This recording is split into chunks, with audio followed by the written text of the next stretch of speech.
What's up, everyone? This is Angelo coming at you with episode 224 of Spinning Thoughts. My guest this week, you might not believe it, but you will here soon because you're going to see it. But my guest this week is Kevin from Knuckle Puck. Now, I might look really excited right now, and that's because I love Knuckle Puck, and I'm really excited to talk to Kevin. We dive into a brand new EP that's just about to drop. Depending on when you're listening to it, could be out. It depends, because February the 4th is coming very quickly, and on that day, Knuckle Puck will be releasing their new EP, Disposable Life. It has 5 tracks. One of them is a Blink-182 cover, and you're going to want to hear it. I'm going to want to hear it. I actually haven't heard it yet. I have the advance here for the EP, and I haven't listened. Sometimes, even though I have the keys to the car, it doesn't mean I want to drive it. Sometimes I just like to look. Sometimes, when it comes to new music, I like to listen to it on day one, just like everybody else. I'm not that special here at Spinning Thoughts, but we will talk. Kevin and I will talk all about Disposable Life. And then there's even more, because Knuckle Puck really seems to be ramping up things early in 2022 so that they have a massive year.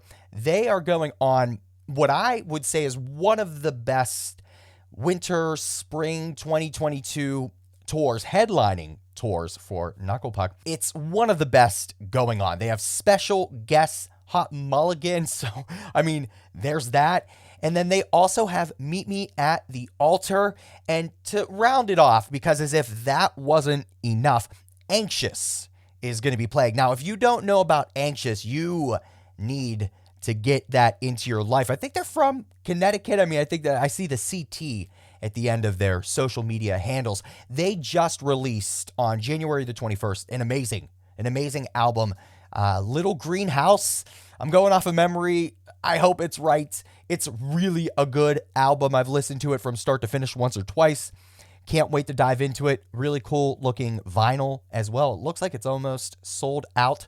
Anyways, Kevin and I from Knuckle Puck will talk about that U.S. headlining tour. It kicks off on February the 10th, and it goes all the way until March the 18th, where they finish it off at home in Chicago.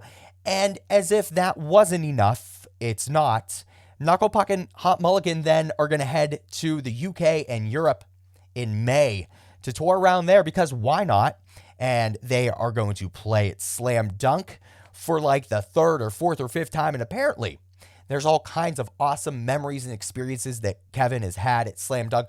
We talk about all of this, tips for younger bands or bands touring right now or getting into touring for the first time. We talk about a bunch. So if you like this kind of content, make sure you give it a like and that you're subscribed on YouTube, wherever you listen to podcasts, Spotify, Apple Podcasts, TuneIn, Stitcher, iHeartRadio. Go and subscribe. It really does help what we do here. Make sure you follow us on all social media at Spin Thoughts. And then our website is thespinningthoughts.com. We have over 10 contributors who are writing album reviews. We're doing audio reviews. We're getting back to doing concert photography. So lots going on. It's all free, thespinningthoughts.com. And of course, we have premiere episodes every Thursday at midnight Eastern on Adobe Radio. And let me give a couple shout outs to Adobe Radio. First of all, Sharon Nicole, who is one of the just most brilliant creative people at Adobe, just recently won this marketing award and was going up against really big names. It absolutely won. So shout out Sharon. Amazing, well-deserved. And another shout out to Adobe, just for having me on your network, your family. It's honestly, it's an honor and I love it. But look at this, look at the swag. Look at this. If you're looking on YouTube or wherever you're watching the video, you could see that Adobe Radio hooked it up with some gear. I have this nice zip-up hoodie that you'll be seeing in a ton of videos coming up. I think they gave it to the hosts, to the personalities, if you want to call me that, for the holidays. So shout out to Adobe Radio. And without any further ado, let's dive into my conversation with Kevin from Knuckle Puck. All right, everybody, I am so excited to have my guest here today, Kevin from Knuckle Puck, and this band is one of my favorites. If you look in the background, you might see a couple hints to my appreciation to the band, and I was even being a little cryptic on social media leading up to this interview, teasing, because this is one of these exciting moments I have on the podcast to get to talk to a band that I really do appreciate and love. So everybody in the internet world, say hello to Kevin from Knuckle Puck. Thanks for having me, Angela. Happy to be here. I want to kind of just dive right into things because there's a lot to talk about. The band is ramping up things in 2022, which is really great to see. Recently, the band just announced a new EP that's dropping on February the 4th. It's titled Disposable Life, and it will be released via Wax Bodega, which is this entity, this label, this outlet that's releasing some really sick music right now. And so it's cool to see Knuckle Puck creating a relationship there. We'll dive into some more specific questions, but broadly, Kevin, how are you feeling heading into the release of this new EP? We're all feeling like very optimistic. First of all, it's nice to like put on an EP again. Like if it feels like for us, the last few years have only been like full length, and not really much room to do like a 4 or 5 song EP. So we're all like super excited, very optimistic about how this year is shaping out with touring coming back and all that. And so it's a very exciting time for us right now. Yep, and I can see the energy on social media and everything for the band to be really ramping things up. And I'm looking forward to talking about some of these tours a little bit later here in this episode. Kevin, to my knowledge, this is the first release for Knuckle Puck on Wax Bodega. Is that correct? Correct. Yeah. And talk to me about joining Wax Bodega for this release, what it's been like working with them, that dynamic. When was this relationship started? Anything like that? I guess it was started like sometime like last summer. Our contract was fulfilled with Rise, and so we were just like thinking, okay, like what should we do now? Should we just do like a total independent self-release? Like, should we see if a label can help in some way? And I guess that's like where Wax Bodega came in, and it's cool because it feels like we're basically self-releasing it, but like with their aid and help. And so that's been very nice to feel. Yeah, I mean, like honestly, I say this with love. Like sometimes I just forget that we're putting this EP out on Wax Bodega because it just feels very independent and freeing. So I'm very appreciative of them for helping us do that, because that's kind of what we wanted in the first place. We were kind of like, let's try to do maybe like a reset on the band. Like, let's put out an EP. We haven't done an EP in forever. Like, let's kind of make it feel like how it was like 10 years ago when we were first starting out, you know? So I have a question about that, because the press release I received as well kind of alluded to this feeling like almost going back to the roots kind of thing for the band a little bit, and some of that vibe. I'm going to jump ahead to a question that I had because I feel it's gonna fit in here. There's 5 tracks on Disposable Life, and 4 of them are originals. One of them is a cover of Blink-182's "Here's Your Letter." The band, when Knuckle Puck first started, I want to say in 2010, you guys did covers, and it's really cool to see a cover hit this EP. I'm kind of wondering, is that part of like what you and this press release is kind of saying, that it feels like the band's almost circling back to certain things? Is that why a cover is on this release? And why did you end up choosing "Here's Your Letter" from Blink-182? That is maybe my favorite Blink song of all time, with arguably, you know. Yep. But we were playing like a drive-through show sometime in 2020 with Hot Mulligan in Chicago, and we were kind of toying with the idea of like covering it live. I love covers. Like I love when a band records a cover and it's super tasteful, or like when they play a cover live. I just think that's like the coolest move. And so I don't know, we were just thinking like we never do stuff like that. Like we never just do a cover live, like in the set list, or even like record covers all that often. So we were talking about like maybe playing it at this drive-through show, and that didn't happen. But then we just kept talking. We're like, we should just like record it. Like that would just be something fun to do. Again, like when like the past few years, we've just done primarily full lengths, and we're like, well, we're not gonna like put a cover on a full length, you know.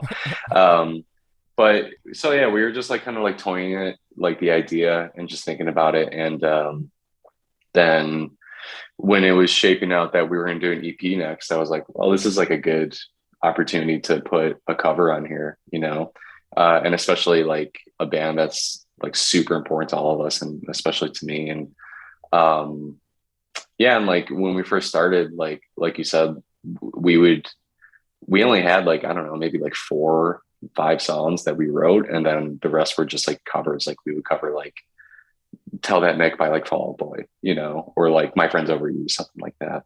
Um, so it was again nice, like a decade later, to still kind of like incorporate that feeling, just like showing people this is a band we really like, this is a song we really like. Um, and I don't know, it was just really cool to do that. I'm very proud of how it turned out. And I'm really excited to hear it. I haven't gotten, maybe I have an advance of this EP somewhere, but I haven't listened to that track yet. And I am really excited Okay. to hear it and see how it kind of turns out and everything. Kevin, talk to me a little bit more about the timeline of Disposable Life. I get that it is very difficult, especially in the world we're living in right now, to keep track of time. At least it is for me. So, I don't need direct dates, but kind of give me some semblance as to when these songs were being written. Maybe like, were they an extension of 2020 to any extent? Or are these completely brand new songs that are being put together for this EP release? And when did you head into the studio? Anything like that?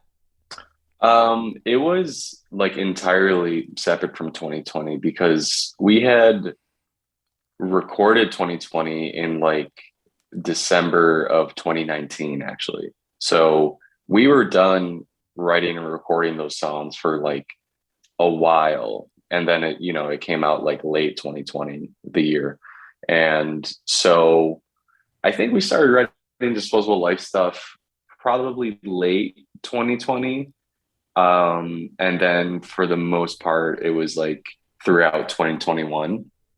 We just had like so much time on our hands, and we were getting like a little bit more comfortable with like seeing each other and like meeting up at like the practice space like once a week. Like everyone had a mask on and stuff. It was like pre-vaccine rollout. So um it was, I think we just kind of like took advantage of all the time we had. There was just like nothing else to do, you know? So we just kind of figured like, well, there's no distraction. Like we might as well write songs. There's really no deadline. Like we could write some songs and have fun with them, and there's no pressure. And it's not like we have to rush to finish these because we're leaving for tour soon, you know, like there was none of that. And so it was kind of nice to just, uh, realize the benefits of it.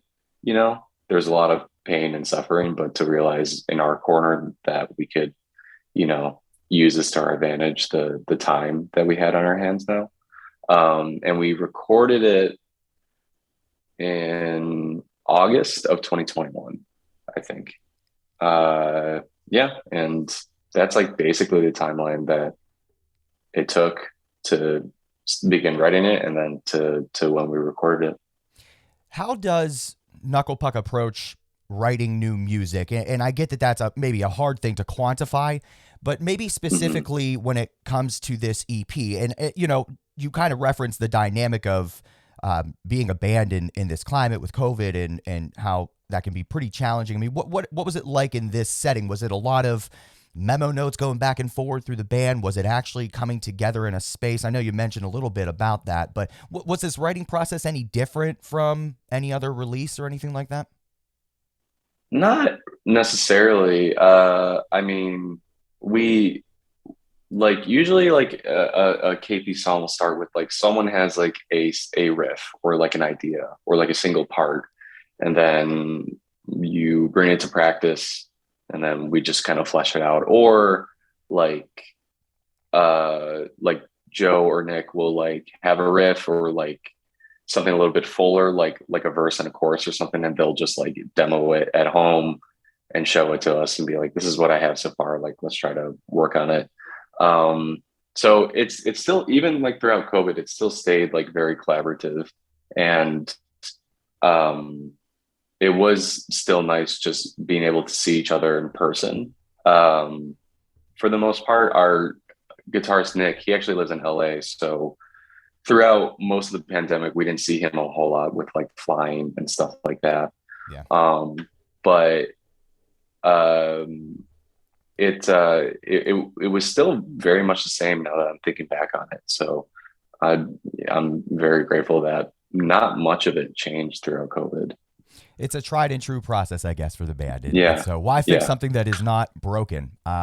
Now, diving a little bit deeper into the recording, Seth Henderson, I believe, had his hands on this. Any memorable moments that happened while in the studio, whether a song maybe pushed the band a little bit further, or maybe you walked into the studio thinking a song was going to be one way and it turned out different? Anything memorable along those lines? Um, in terms of the songs, like sonically, I don't think so. I think the only thing that changed was like they just got better, which all bias aside, but that's always just like the goal when we record. It is like let's. I'm already in love with the song. I'm already in love with like the demo version of it. Now let's go record it, and hopefully it just like elevates higher. And that's, in my opinion, what happened with all of them, including the cover as well. um the main memorable thing was we've been recording with Seth like since like our first real EP that came out in like 2011. So uh we've been with him for like ever, and he's just like a very dear friend of ours. And uh he we had always recorded in his old studio, and this was he was building a new studio. I remember we were doing 2020 with him, and that was still in the old studio, and he was talking about like, oh, I'm going to build like a new studio. And so by the time we had went in to do Disposable Life, he was already set up in his new spot. And so it was a really kind of cool experience going in with this like familiar friend, Seth, but being in like a completely new space that he had like built to his specifications. So um, that was really cool. And it was kind of like, again, going back to like the reset notion, like it was just like a nice breath of fresh air, like to every extent. And so I think that fit in quite well with what we were trying to do anyways. Yeah, that's pretty intriguing to see how some of those pieces did come together to create this aesthetic, this vibe that the band was going for. And I'm really excited Hmm. to hear what it sounds like from start to finish when it drops on February the 4th. Now, Hmm. I absolutely loved your latest release, the 2020 LP, and it made my number one album in 2020, along with a Thank couple you. other. Oh hell yeah! I mean, we have about 15 contributors here, and it was me and at least I know Dan Boyer, our Canadian contributor, maybe one or two others. It made our like number one album. I listen to it all the time. Talk to me about what might be similar about Disposable Life comparative to 2020, and is there anything that might sound or feel a little bit different for longtime fans? Um, I think the I guess the only thing that would be different is we like the first single that we put out, Levitate. That's like a deliberate fast song, and I've noticed like with each LP, we were kind of getting away from writing fast songs because when we first started, that's like all the band was by like our design. We are like every song needs to be like fast, you know. And as time went on, we just kind of started to move away from that, which was like very organic and natural, and that felt good. But for this EP, we're like, let's like do like a classic old KP fast song, you know. Um, I think that might be like the only like main difference that like comes to mind. Like for the most part, I'm I'm still very like happy to say like this is still very much like a KP release. I think it fits in very well on like the universe of like 2020 and Shapeshifter and Copacetic and all that. And like nothing's terribly different, but that's something I'm sort of proud of. You know, it's kind of like gratifying knowing we can just like keep writing and recording new music, and I think it still stacks up and stands up next to like every other release as well, in my humble opinion. So I'm quite proud of that. Hell yeah. I mean, one of the things I love about your band is just how dynamic your songs really sound, whether it's the way that you all approach the writing, the layering of the vocals and the guitars. To me, it always sounds like there's so much dynamic to it that it keeps you, it begs you to come back for more. And so, again, kind of talking earlier, it's almost like a tried and true process, it seems, for the band, but it still is fresh every single time. So I absolutely love it. There's been two pre-released singles from the EP, Gasoline, Levitate, which you talked a little bit about the latter. Mhm. I'm always curious how bands go about releasing singles to tease an EP or an LP. I mean, I get that maybe it's not as, psychological as maybe I might think it could be, but I'm just curious. How did you approach the release of these two singles over maybe releasing the cover first to create some sort of conversation there, or is there an approach that the band has to making these kinds of decisions to lead up to a release? Somewhat. I mean, it's mostly like what we're feeling, I guess. It's like we were like, let's do Levitate because that to all of us is like a peak KP song, as all of them are. But like we were like, let's do that one. That one's like fun. It's fast. It'll be cool. And then Gasoline again, we were just like, that one's like loud. It's like a good KP song, strong single. There's like not like terribly too much thought behind it. There's another song, Disposable Life, that we were thinking of putting in place of Gasoline to put out first, when we announced the EP. And I think maybe John was like, no, that's like kind of like a last song vibe. Like, let's hold on to that.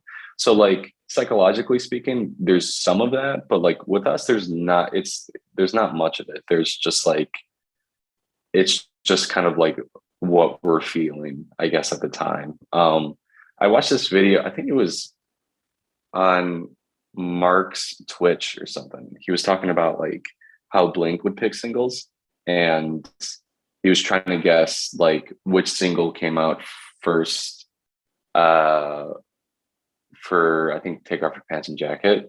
And he was like, we would like pick a song that got to the chorus really quick. If it had like a really strong chorus, like we would try to pick a song where it didn't take too long to get there. And it was interesting hearing that because I don't think we've ever considered that when picking out a single, but that was a totally different time and place and context, you know. Absolutely. It was, I had just watched that like somewhat recently, and so it was interesting seeing that and hearing that. I'm like, oh, we've never really considered it like that. So, you know, Uh, everyone's different, I guess. Absolutely. And it's a question I tend to ask often because the answer really is different every time I get it. And for some reason, I just think, sometimes bands have fun with it. Sometimes it is just what you're saying is just what feels right at that time. And hell, I mean, that Yeah. creates an organic, authentic kind of rollout too, which, it's all the better. So to kind of Mhm. round out my questions here surrounding the new EP that's dropping on February the 4th, Disposable Life, is there a song out of the five, Kevin, that you're most proud of, the final product when you hear it back? Yeah, I mean, I love all of them, but the song I just referenced, it's called Lonely Island. And I like, to me again, it's like when I listen back to it, I'm like, wow, I can't believe this is like a Knuckle Puck song. Like, I'm so happy I'm in this band and this is a song I get to play. It's just really, really good. And I'm particularly very excited for everyone to hear that one. And we're anticipating playing it live on tour next month. And so I'm just really excited for people to hear it and to play it live, you know. Absolutely. Great transition, by the way, because that's where I want to head now with this conversation is some upcoming tours that Knuckle Puck is heading out on. So the band is going to be going out on, in my opinion, one of the best U.S. tours this coming winter and spring with special guest Hot Mulligan, Meet Me at the Altar, and Anxious. The first date is February 10 in Cincinnati, final date being a hometown show in Chicago.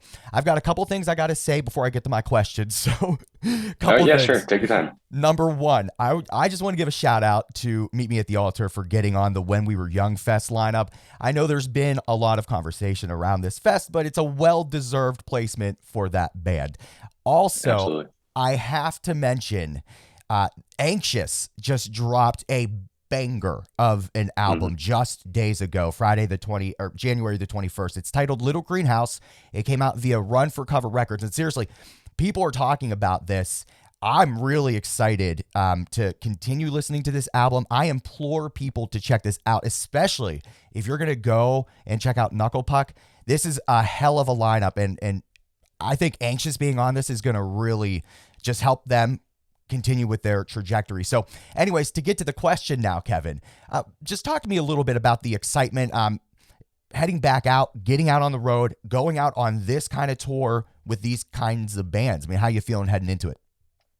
Uh, Again, very excited because this was a tour that was supposed to happen like fall of 2020, assuming there was no pandemic. You know, we were planning it in like 2019, and then we were like recording the record. We're like, cool, we'll do like the big headliner tour album push in fall of 2020, and then that just got shelved for a while.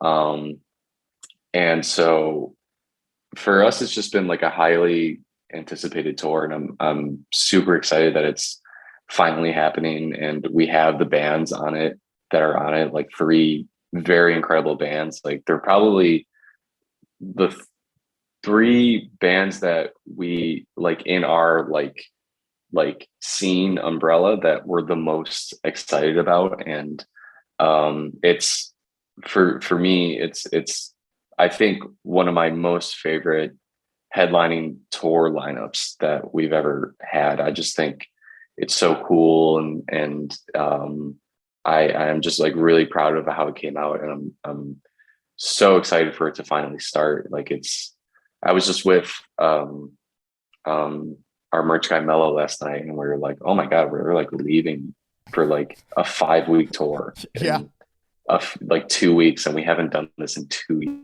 years.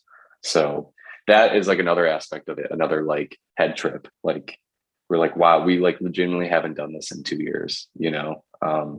It's been since March of 2020 since we did like a real tour. So that in its own sense is like um something we're all looking forward to doing again, like the thing we've done for years. How does Knuckle Puck, or maybe you specifically, however you can best answer, how do you guys all prepare for a tour like this? And I mean in relation to practicing or coming up with a set list, mentally preparing for it, packing your shit. I mean, just overall, like, what is the process like? Are you in that process yet? Or what does it look like? I think like we've already started like tossing around like a set list. That's something we like to do like ahead of time before we get to practice, so we don't waste a whole day going like, all right, what song should we play, what order should they be in. We try to like do that ahead of time, so that saves us some time, and it's good to just think about it when there's no pressure to think about it, and you could just take your time with it. And then usually like Nick will fly in from LA like maybe like a week before we have to leave, and we'll just like practice all week and get the set down, and try to practice as much as we can. And then packing, I used to be like kind of crazy with it. I used to start packing like legit like a week in advance, like with like a crazy person. Just because it just takes me forever to do, and I don't want to spend like the last night at home being super busy and stressed out. But I've since relaxed on that, and I'll just pack like maybe the day before, just to, I don't know, just to act like a normal person for once. Yeah, and mentally that's a whole other can of worms. I think I especially for this one, because like I was just saying, like it's just so weird that it's finally happening and we're doing like a real full US tour, and so I'm trying not to like overthink it and think about it too much. I'm kind of trying to just like jump in with both feet and just probably trust that I'll be fine. We'll all be fine. There'll be a learning curve, I'm sure, like that first like week and a half where, it's gonna feel a little weird getting back to it. But also, I don't know, like some of the shows that we've played since then, like since that like touring's come back a little bit, live shows have come back a little bit. I've often gone into it feeling like, oh, this is going to feel so strange. I'm not going to know what to do. But it always just feels like it's like riding a bike. Like you kind of just like don't forget. It's hard to like entirely forget. There's like little things you may forget to do or something like that. But like the like all of it just feels super familiar still. So I'm trusting that it'll feel like that. I bet it will. And I am also curious here because, as you were saying, this tour has been in the works and should have happened ideally back in fall of 2020. So that would have been in support of the release of 2020. Now you're gearing up for the Right. release of Disposable Life. Right. To whatever extent you're able to maybe expand on this, how are you balancing playing songs from 2020 Disposable Life? Um, is this really transitioning to more of a like a double like tour to support both these albums, or is it really just you're moving on to Disposable Life and that's the focus of this run? I think the main focus would be Disposal Life, be, uh, but we always, like sometimes we talk about it's like weird that like 2020 came out, but there was no like formal like push around it because of COVID. Like we couldn't go out and tour on it or do anything like that. Like we're still very much playing 2020 songs, but um it's strange to think about now. It's like that record came out in the year 2020. It's now 2022. So it's kind of strange, but it's it's what it is, and that's okay too. But we're still very much playing like 2020 songs, as well as like I think almost all of Disposable Life, as well as like a lot of like other stuff from other records as well. So it's so like, yeah, it's like a Disposable Life tour because that's the next thing that's coming out super recently, like right before the tour. But I'm also trying to look at it as like it's like um for me my own personal celebration that Knuckle Puck is touring again. So I think for anyone coming out to these shows, can just expect like a classic Knuckle Puck show and a Knuckle Puck set list. Is there a song off of 2020 that either for this tour or if the tour would have happened closer to the release of 2020 that you just absolutely were looking forward to jamming out live on stage? Yeah, the song True North, which like was not a single or anything. It's like pretty deep in the record. I think it's like the second to last song. I just like I love playing that song, and I feel like it's has such like a good live energy. And I we plan on playing it next month, and so I'm really excited about that. And I just love how that song came together. Like it like how I was saying earlier, it wasn't like someone came to practice with like a riff or like even like a chorus idea with a melody. We were just sitting in the practice space, literally writing it from scratch, which is not unnormal, for a lot of bands. That I know that's like a very normal process, but I'm really fond of that process. And when we do it and we do it well, it's just I'm really proud with how the song comes out. So I'm really looking forward to playing that song next month. What kind of tips would you have for bands that are trying to navigate touring maybe for the first time or during this crazy time with COVID? the band, is a grinding band. Knuckle Puck is, when Mhm. things were easier and normal, I guess. But it's still, I think, part of the entire culture of your band. So do you have any tips for anybody in that realm to just be able to make this jump, especially in the world we're living in right now?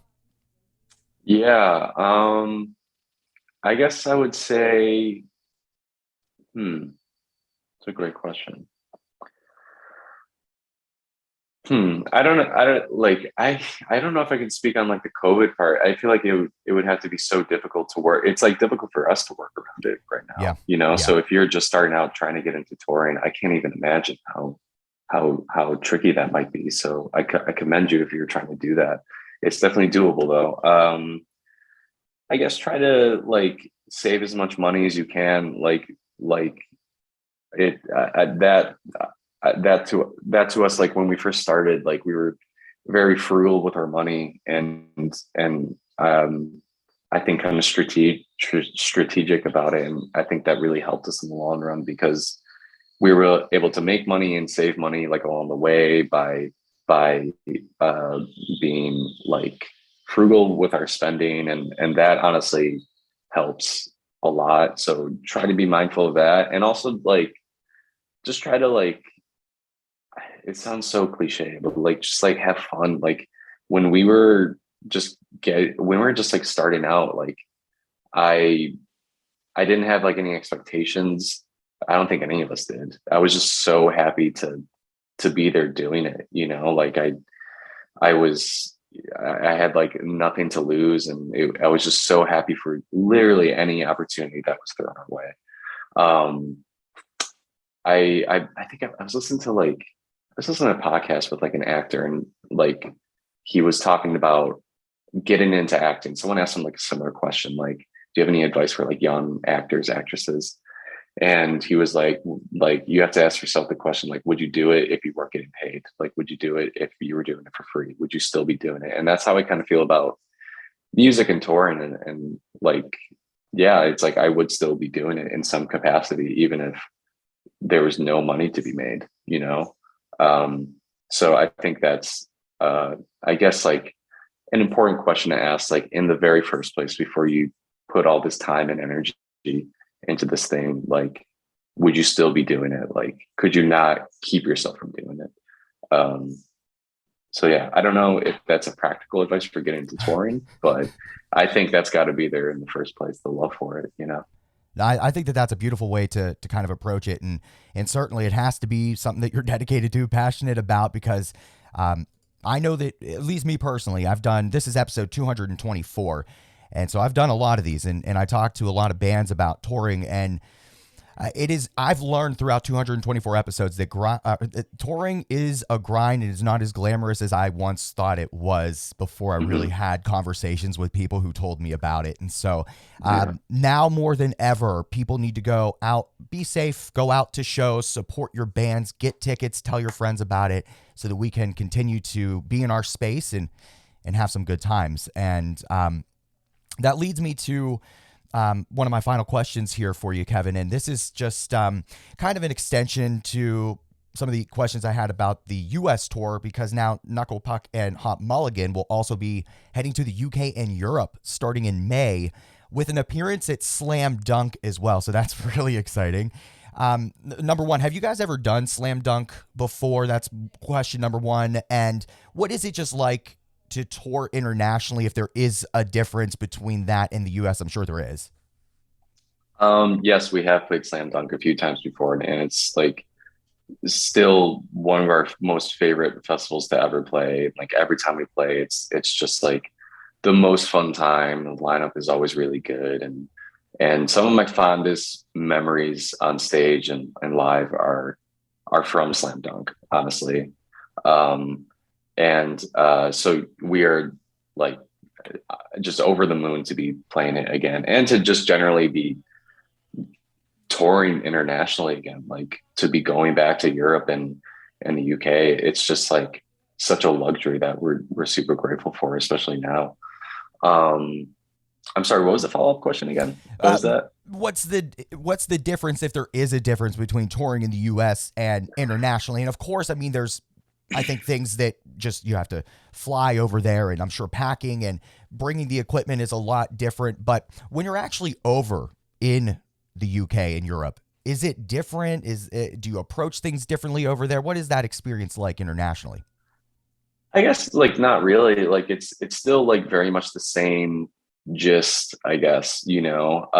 For me, the main thing is you this is like a technical question. Like when you plug in stuff, you have to remember that it's a different like voltage.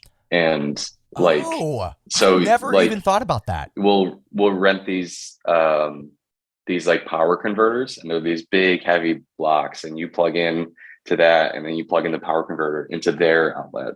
And that, so it's like that's probably the most uninteresting answer ever, No, but it's I the thing find I it think of very the most. interesting, to be honest with you, because I'm a techie kind of person too, and I mean I never even would have thought about that. And is it different Yeah. for even like the UK and Europe? Like there's probably a couple adapters that you have to have. For the UK and Europe, it's the same. I believe. I think we just use the same power converters across the board when we're over there.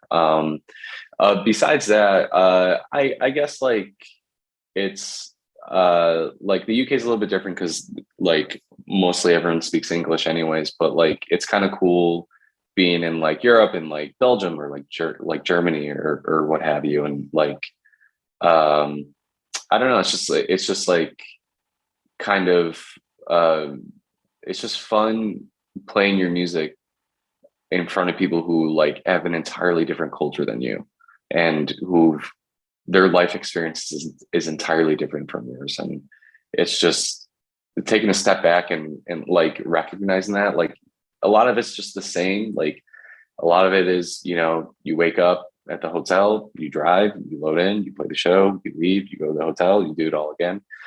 So a lot of the process is the same, but sometimes when you just like take a step back and you're like, this is like crazy that like I'm here right now. And I have the great fortune of coming back, you know. Um, that is the only part that I think is the most different. And it's a difference that we're all like super grateful to experience. You mentioned, you know, a lot of it is the same. You're at the hotel, you get in, you drive to where you're going. The drives are typically a lot shorter, I guess, within reason because of the Hmm. proximity of where things are over there. That Um, too, that's a big difference. Forgot to mention that. well, and so that leads me to this kind of question. I would assume then you may have a little bit more free time because you're not necessarily cooped up in a van or rig driving for long distances like you would in the US. Do you get to do like fun things because there's more, if there is more time, are there things that you look forward to doing that's outside of the music when you get the chance to travel internationally? Yeah, like we always love like trying to get to the city early, to like even just like walk around a little bit, even if we don't have anything in particular we want to go do or see.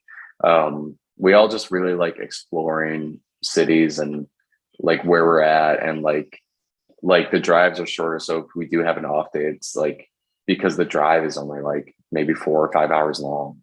And so that's like we've been able to like have an off day, and there's not much driving to do anyway, so we get to do something else that's really cool. um yeah, like that to me is also just like one of my most favorite parts about touring internationally, is just like having this time to really get to explore where we're at. Because so many times like I'll have like family ask me like, oh, when you're in this city, did you do this, did you do that? I'm like, well, no, I only have like a few hours like to do stuff, you know. I don't really have all that much time. But when we're over there, it's nice to have a little bit more time to soak up like where we are and to notice all the differences. And like one of my favorite things is just like looking at like the architecture and just noticing how that's different. And it's just the coolest thing ever, you know. I'm excited for Knuckle Puck, the band, everybody involved, Hot Mulligan, and of course everybody who's going to be on the U.S. run to just kind of get out there, get back on stage, and of course for all the fans who are getting super excited to catch these runs coming up in February and March for the U.S. tour, and then May for UK and Europe. Kevin, as we're winding down here in episode 224, is there anything else you'd like to add or say? Maybe anything that I messed up that needs to be corrected on the air? No, I think you pretty much got it, man. Wow, look at that. All right. Yeah. So I nailed it with one of my favorite bands, Knuckle Puck. So we'll write that down as a win here in 2022. Everybody make sure you go and check out the upcoming EP from the band Disposable Life. It drops February the 4th via Wax Bodega. Get out to check them on tour in the States or in Europe and the UK. Kevin, thank you so much for dedicating this amount of time to talk to me here at Spinning Thoughts. Sure thing. Thanks, Angel. Thanks for having me. Once again, I want to thank Kevin from Knuckle Puck for being here for episode 224 of Spinning Thoughts. What an honor to talk to Kevin. I love Knuckle Puck. I can't wait to just see what they do with this year. If they just follow through with what they're talking about here with me today, and I'm sure there's more, Knuckle Puck is going to be on absolute fire here in 2022. Go give them some love. And while you're at it, make sure you give this video a like and that you're subscribed on YouTube and wherever you get your podcasts, Spotify, Apple Podcasts, TuneIn, Stitcher, iHeart. Doing those little things that are just very easy, very quick, the click of a button. It really helps what we do here, and it gives me that boost of serotonin to just keep on going. We're also on all social media at Spin Thoughts. Our website is thespinningthoughts.com, and we have premiere episodes every Thursday at midnight Eastern on Adobe Radio. We'll be back same time, same place next week. Until then, make sure you share music, spread love.